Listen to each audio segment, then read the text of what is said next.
할렐루야. 잠언 23장 23절 말씀을 다시 보시겠습니다. 진리를 사되 팔지는 말며 지혜와 훈계와 명철도 그리 할지니라. 아멘. 오늘 본문 말씀에 진리를 사되 팔지는 말아라 이렇게 말씀합니다.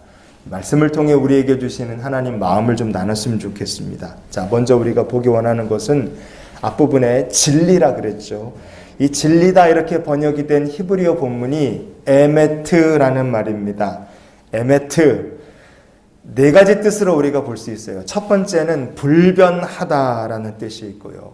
두 번째는 신뢰라는 뜻이 있고, 세 번째는 충실하다는 뜻이 있고, 마지막 네 번째는 진실하다는 뜻이 있습니다. 불변, 신뢰, 충실, 그리고 진실하다 이런 뜻을 가지고 있어요. 하나님과 맺은 언약은 불변합니다. 믿으시는 분 아멘 하시기 바라요. 그리고요, 우리가 믿는 하나님은 신뢰할 수 있는 분이십니다. 하나님은요, 택하신 백성들에게 언제나 충실하십니다. 그리고 하나님께서는 기름 부어 택하신 자녀들에게 언제나 진실하십니다. 그래서요, 진리를 사되 이 말씀은 인간이, 하나님의 피조물인 인간이 반드시 이 진리의 하나님을 알아야 하고, 이 진리의 하나님을 알았다면 절대로 하나님을 떠나서는 안 된다는 말씀입니다. 하나님과 맺은 언약이 불변하구나. 하나님은 신뢰할 수 있는 분이시고, 하나님은 충실하시고, 하나님은 진실하시다. 이 귀한 진리를 가장 잘 알고 있었던 성경의 인물 중에 한 사람이 누구겠습니까? 그가 바로 다윗입니다. 다윗이요, 솔로몬에게 남긴 유언의 말씀을 보면요, 그 말씀 속에 사람이 과연 어디에서 이 진리를 살 수 있는가, 이 질문에 대한 해답을 우리가 다윗의 유언 속에서 찾을 수 있습니다. 열왕기상 2장 3절 말씀을 같이 보시겠습니다. 내 하나님 여호와의 명령을 지켜 그 길로 행하여 그 법률과 계명과 율례와 증거를 모세의 율법에 기록된 대로 지키라. 그리하면 내가 무엇을 하든지 어디로 가든지 형통할지라. 아멘. 우리를 향하신 하나님의 명령이 어디에 있습니까? 우리를 향하신 하나님 주신 법률, 그 계명, 율례, 살아있는 하나님의 말씀의 증거들이 어디에 적혀 있습니까? 그것들이 적혀 있는 책이 바로 성경 말씀입니다. 그래서 성경 말씀이야말로 사람이 진리를 살 수 있고 영원한 진리를 얻을 수 있는 축복의 통로인 줄 믿으시기 바랍니다. 오늘 본문에서 우리가 기억해야 될 또 하나 중요한 영적 교훈이 있어요.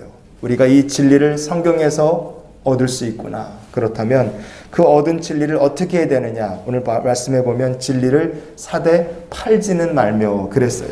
절대로 이 진리를 팔아서는 안 된다, 잃어서는 안 된다는 거예요.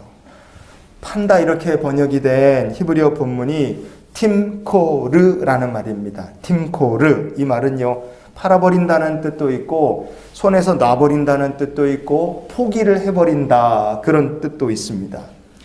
그러면 어떻게 하는 것이 진리를 팔아버리는 것인가?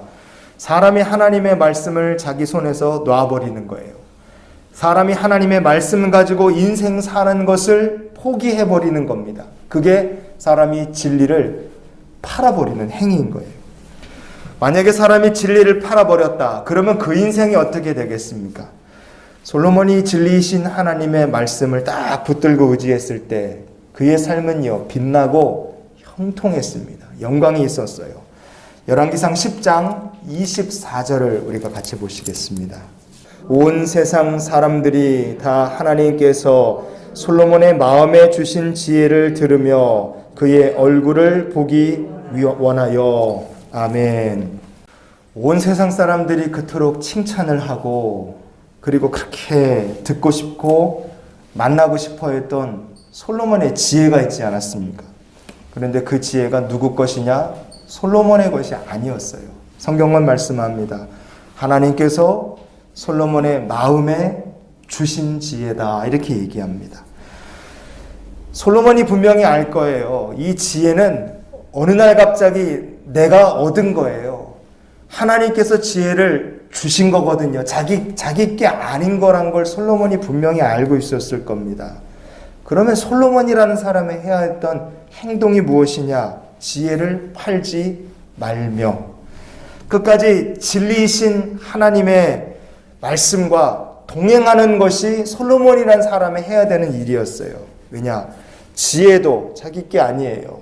재물도 자기 게 아니에요. 전부 다 하나님께서 주신 것이었기 때문에 그렇습니다.